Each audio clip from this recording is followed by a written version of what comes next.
તો મિત્રો આજે મને લગ્ન મેળાપક માટેની વિગત પ્રાપ્ત થઈ છે। તો એ વિગતના આધારે બનતી ગ્રહ સ્થિતિ અનુસાર સર્વ બાબતોને ધ્યાનમાં રાખી અને સર્વગ્રાહી રીતેનું લગ્ન મેળાપક એ આ લોકોને વિસ્તારપૂર્વક ચાલો સમજાવી દઈએ। તો સર્વપ્રથમ ગુણાંક કેટલા મળે છે એ બાબતને જો જોઈએ તો આ રીતે જોતા આ અષ્ટકૂટ મેળાપક જે છે એમાં 36 માંથી કુલ 24 ગુણાંક મળે છે એવું દર્શાવે છે અને એટલે મધ્યમ મનમેળવાળું લગ્ન જીવન જાય એવું સ્પષ્ટ બતાવે છે। હવે લગ્ન મેળાપકનું આગળનું આયામ જે છે એને જો જોઈએ તો વરનો વર્ણ એ શૂદ્ર અને કન્યાનો વર્ણ એ પણ શૂદ્ર જ છે, માટે આ જે લગ્ન મેળાપક છે એ અનુલોમ કહેવાય એવું લગ્ન મેળાપક છે। તથા આ બાબતના વર અને કન્યા એના જન્મ સમયનો ચંદ્ર એ જે નક્ષત્રમાં હોય એ નક્ષત્રના ચરણના આધારે પંચાંગમાં જે અવકળા ચક્ર આપ્યું છે એમાં આપ્યા મુજબ ભરવામાં આવે છે અથવા જોવામાં આવે છે। તથા આ બાબત જે છે એને વર્તમાન સમયની વર્ણ વ્યવસ્થા કે જ્ઞાતિ સમાજની વ્યવસ્થા જે છે એની સાથે કોઈ પણ જાતનો સંબંધ નથી, આવી બાબત અહીંયા સમજવાની છે। હવે આગળની બાબતને જો જોઈએ તો નાડી દોષ યોગકારક બને છે કે કેમ એ બાબત જોવી તો આ બાબતને જો અષ્ટકૂટ મેળાપક કોષ્ટકમાં જોઈએ તો વરની નાડી આદિ અને કન્યાની નાડી એ પણ આદિ છે એવું બતાવે છે। આ રીતે સમાન નાડી આવે છે, અર્થાત આ મેળાપકમાં નાડી દોષ બને છે। આ બાબત અહીંયા સ્પષ્ટ બતાવે છે અને એટલે ભૃગુ સંહિતાના વર્ણન અનુસાર આવું લગ્ન મેળાપક જે છે એ ના જ સ્વીકારવું એમ કહેલું છે। છતાં પણ જો સ્વીકારવામાં આવે તો ભાવિ વરવધુથી થનારા સંતાનને અથવા સંતાનના સંતાનોને અર્થાત ભાવિ પેઢી જે હોય એને રંગસૂત્રની ખામી કે જનીની ખામીના કારણે થતા રોગો જેવા કે સોરાઇસિસ એટલે કોડ, thyroid, goitre, epilepsy, Parkinson's disease, diabetes, haemophilia, thalassaemia, obesity, રતાંધણાપણું, કલર બ્લાઇન્ડનેસ જેને કહીએ છીએ એ, ટાલિયાપણું, તોતડાવું કે હકલાવું, એમ જ સાથે જ લ, ળ, હ, હણ, ક્ષ અને જ્ઞ જેવા અને જોડાક્ષરીવાળા જેટલા પણ શબ્દો હોય એ શબ્દો બોલવામાં તકલીફ થવા જેવી વારસાગત બીમારી કે રોગ એ થવા માટે યોગ બને છે, આવું અહીંયા જોવાનું છે। હવે વરની જન્મ કુંડળીમાં જન્મ લગ્નમાં અર્થાત જ્યાં લ લખ્યો છે ત્યાં આવતી રાશિ 10 અર્થાત મકર રાશિ એનો સ્વામી ગ્રહ શનિ અને કન્યાના જન્મ લગ્નમાં અર્થાત જ્યાં લ લખ્યું છે ત્યાં આવતી રાશિ 4 અર્થાત કર્ક રાશિ એનો સ્વામી ગ્રહ ચંદ્ર એ એકબીજાના શત્રુ છે એવું દર્શાવે છે અને એટલે પ્રતિકૂળતાઓથી ભરેલું અથવા પ્રતિકૂળતાઓથી યુક્ત હોય એવું આ લગ્ન જીવન વ્યતીત થાય એવું દર્શાવે છે। હવે પરસ્પર એકબીજા સાથે મનમેળ કેવો રહે એ બાબતને જો જોઈએ તો વરનો જન્મ સમયનો ચંદ્ર એ 3 અર્થાત મિથુન રાશિમાં છે, એનો સ્વામી ગ્રહ બુધ અને કન્યાનો જન્મ સમયનો ચંદ્ર એ 3 અર્થાત મિથુન રાશિમાં છે, એનો સ્વામી ગ્રહ બુધ એ એકબીજાના મિત્ર છે। એટલે આ રીતે જોતા લગ્ન જીવન જે છે એ ઉત્તમ મનમેળવાળું હોવું જોઈએ એવું કહેવામાં આવ્યું છે, પરંતુ અહીંયા આ વરની જન્મ કુંડળી જે છે એમાં આ ચંદ્ર જે છે એ 7મા ભાવનો અર્થાત 4 લખ્યું છે એ ભાવનો સ્વામી થઈ અને પોતે રોગ, શત્રુ, ભય, પીડા, ચિંતા, વિટમણા, ઉચાટ, લપ, ઉપાધિ, કજિયો કંકાશ, હૈયાકાશ, કોર્ટ કચેરી, વેરઝેર, ખુન્નસિયા નફરત એના જેવી બાબતો એ જ્યાં જોવાય છે ત્યાં 6ઠ્ઠા ભાવમાં અર્થાત જ્યાં 3 લખ્યું છે ત્યાં રહેલો છે। અર્થાત આ જાતકના જીવનમાં સ્ત્રી પાત્ર એ ગમે તે હોય ગમે તેવી હોય તો પણ એના પ્રત્યે માત્ર ને માત્ર નફરત કે ઘૃણા એનો જ ભાવ આ પુરુષ જાતકના મનમાં રહેવા પામે આવું દર્શાવે છે. પ્રેમ, પ્રણય, આકર્ષણ, હૃદયથી લાગણીનો ભાવ એવી બાબત એ સદંતર રીતે ના જ અનુભવાય આવું પણ દર્શાવે છે. આ બાબત અહીંયા જોવાની છે. હવે જીવનમાં કોઈ પણ બાબતમાં, નિર્ણયાત્મક બાબતમાં પરસ્પર સામંજસ્ય એનો ભાવ કેવો રહે એ બાબતને જો જોઈએ તો વરનો જન્મ સમયનો સૂર્ય એ 10 અર્થાત મકર રાશિમાં, એનો સ્વામી ગ્રહ શનિ, અને કન્યાનો જન્મ સમયનો સૂર્ય એ 10 અર્થાત મકર રાશિમાં, એનો સ્વામી ગ્રહ શનિ એ એકબીજાના મિત્ર છે એવું દર્શાવે છે. માટે આત્મીયતાનો ભાવ યા સારી એકરૂપતાનો ભાવ રહેવો જોઈએ. પણ અહીંયા આ સ્ત્રી જાતકની જન્મકુંડળી જે છે એમાં સૂર્ય એ પોતે 7મા ભાવમાં પોતાના શત્રુગ્રહ શનિની રાશિ 10 અર્થાત મકર રાશિ એમાં રહેલો છે. અને એટલે જ પારાશર હોરાશાસ્ત્ર આ ગ્રંથના વર્ણન મુજબ જો જોઈએ તો સ્ત્રી જાતકની જન્મકુંડળીમાં 7મા ભાવમાં સૂર્ય એ સ્ત્રી જાતક માટે વૈધવ્યકારક બને છે. અર્થાત સ્ત્રીને વિધવા જેવું દાંપત્ય સુખ મળવા માટે યોગ બનાવે છે આવું કહ્યું છે. અને જો આવી સ્થિતિ હોય તો ઉત્તમ કહેવાય એવું દાંપત્ય સુખ, એનાથી ભરેલું જીવન એ આ બંનેને કેવી રીતે પ્રાપ્ત થશે આ બાબત અહીંયા પ્રશ્નાર્થ સમાન છે.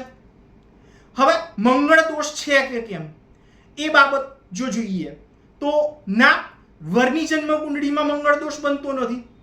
કન્યાને મંગળ દોષ છે કે કેમ એ બાબત જોઈએ તો હા, કન્યાની જન્મ કુંડળીમાં જોતા 8મા ભાવમાં જ્યાં 11 લખ્યું છે ત્યાં મંગળ છે, જે મંગળ દોષ બને છે એમ દર્શાવે છે.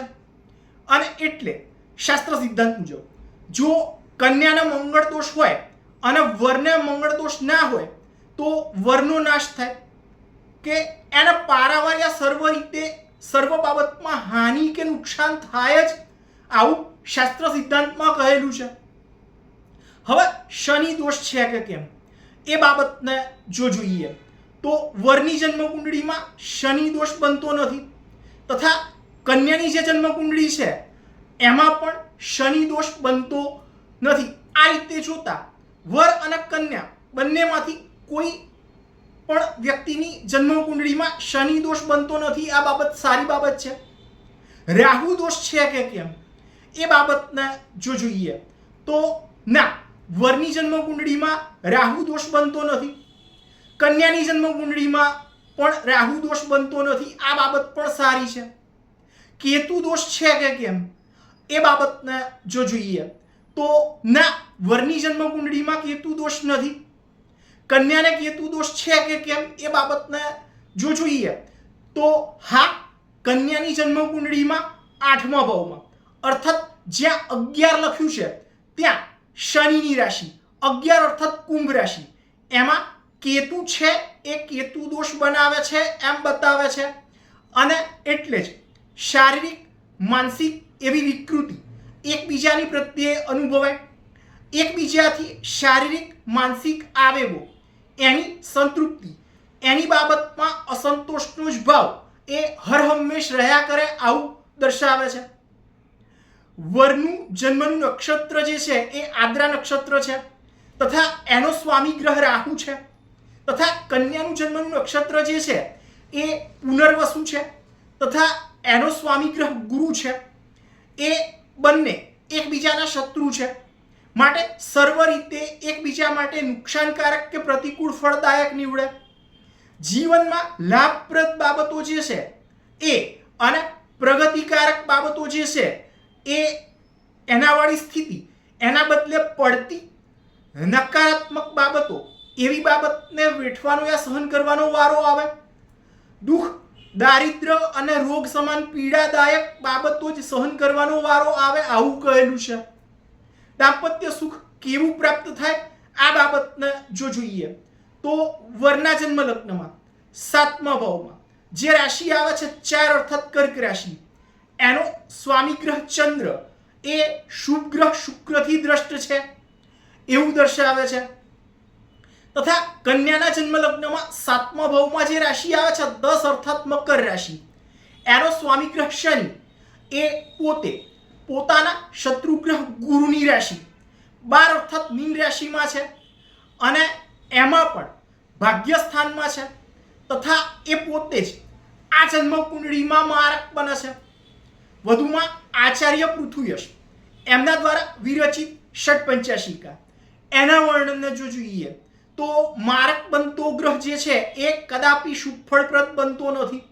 અર્થાત 7મા ભાવના સ્વામી તરીકે જો આ શનિ એ મારક બને છે તો તે દાંપત્ય જીવનના સુખની બાબતમાં હાનિકારક જો નીવડે અને અશુભ ફળપ્રદ જો નીવડે તો એવું સમજવાનું છે. અને હવે વરની જન્મ કુંડળીમાં પ્રેમ પ્રણય આકર્ષણ અને સ્ત્રી પાત્રના કારક ગ્રહ શુક્ર એની તથા કન્યાની જન્મ કુંડળીમાં પુરુષ કારક ગ્રહ ગુરુ એની સ્થિતિને જો જોઈએ તો એની બાબતને જોતા જન્મ કુંડળીમાં શુક્ર જે છે પુરુષ જાતકની જન્મ કુંડળીમાં એ પાપ ગ્રહ મંગળ અને શનિથી દ્રષ્ટ છે. કન્યાની જન્મ કુંડળીમાં ગુરુ જે છે એ પાપ ગ્રહ મંગળ અને કેતુથી યુક્ત તથા રાહુથી દ્રષ્ટ છે. વળી 8મા ભાવમાં પોતાના શત્રુ ગ્રહ શનિની રાશિ 11 અર્થાત કુંભ રાશિ એ જે આવે છે એમાં રહેલો છે એટલે એ હાનિકર્તા બને છે અને એટલે દાંપત્ય જીવનમાં ખટરાક થાય એવી સ્થિતિ દર્શાવે છે.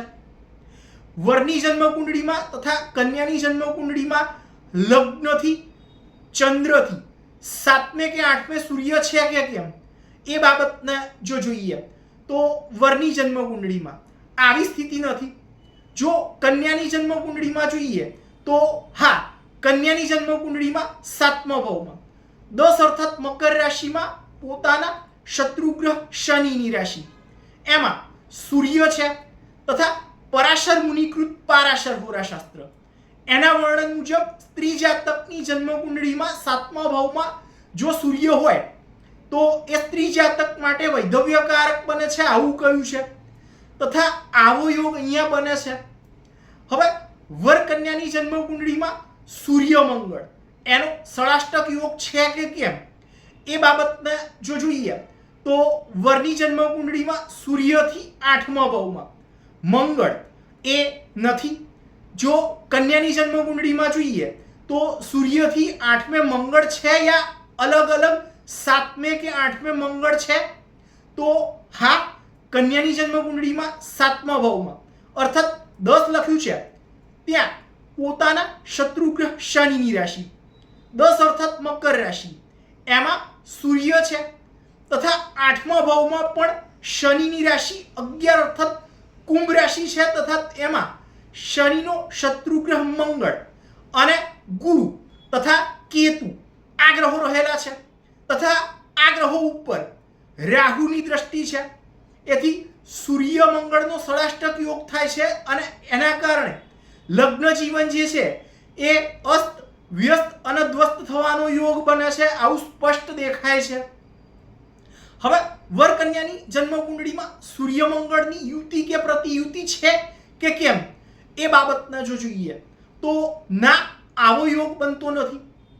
શું 7મા યા 8મા ભાવમાં સૂર્ય મંગળની યુતિ છે?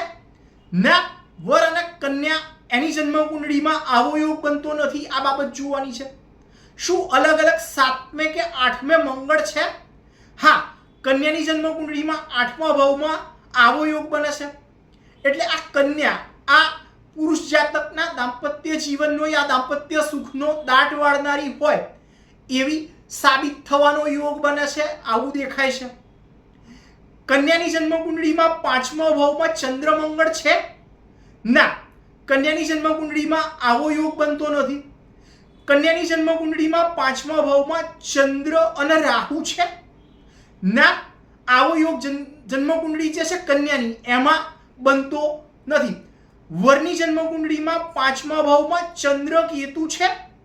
ના, આવો યોગ વરની જન્મ કુંડળીમાં બનતો નથી. આમ સર્વ બાબતો જે છે એના જોતા જો આ સ્ત્રી પાત્ર એ સર્વ રીતે પ્રતિકૂળ યા દાંપત્ય જીવનનો દાટ વાળે એવો યા તો વૈધવ્ય યોગ એ લઈ અને જો જન્મી હોય, કજિયા કંકાશ હૈયાકાશ એના વાળું જીવન એ જો જવાનું હોય અને જો આ કન્યા પરણી અને પ્રગતિકારક જીવન સ્થિતિ પ્રાપ્ત કરાવવાના બદલે સર્વ રીતે અધોગતિ તરફ જો દોરી જવાની હોય તો અને પોતે જો વૈધવ્ય યોગ લઈ અને જન્મેલી હોય એવી અભાગણી જો હોય તો એના કારણે અને જો આ પુરુષ પાત્ર માટે જીવનના જોખમરૂપ સાબિત જો થવાની હોય તો આ કન્યાને સ્વીકારી યા લઈ અને લગ્ન કરવા જોઈએ યા કરાવવા જોઈએ, આવી બાબત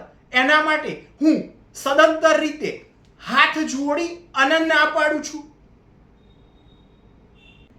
તો મિત્રો, જો આ જ રીતે તમારે પણ લગ્ન મેળાપક બતાવવું હોય યા જન્મકુંડળીના આધારે જીવનના મહત્વપૂર્ણ પ્રશ્નનો જો જવાબ જોઈતો હોય તો એના માટે તમે મારો સંપર્ક અવશ્યથી જ કરી શકો છો.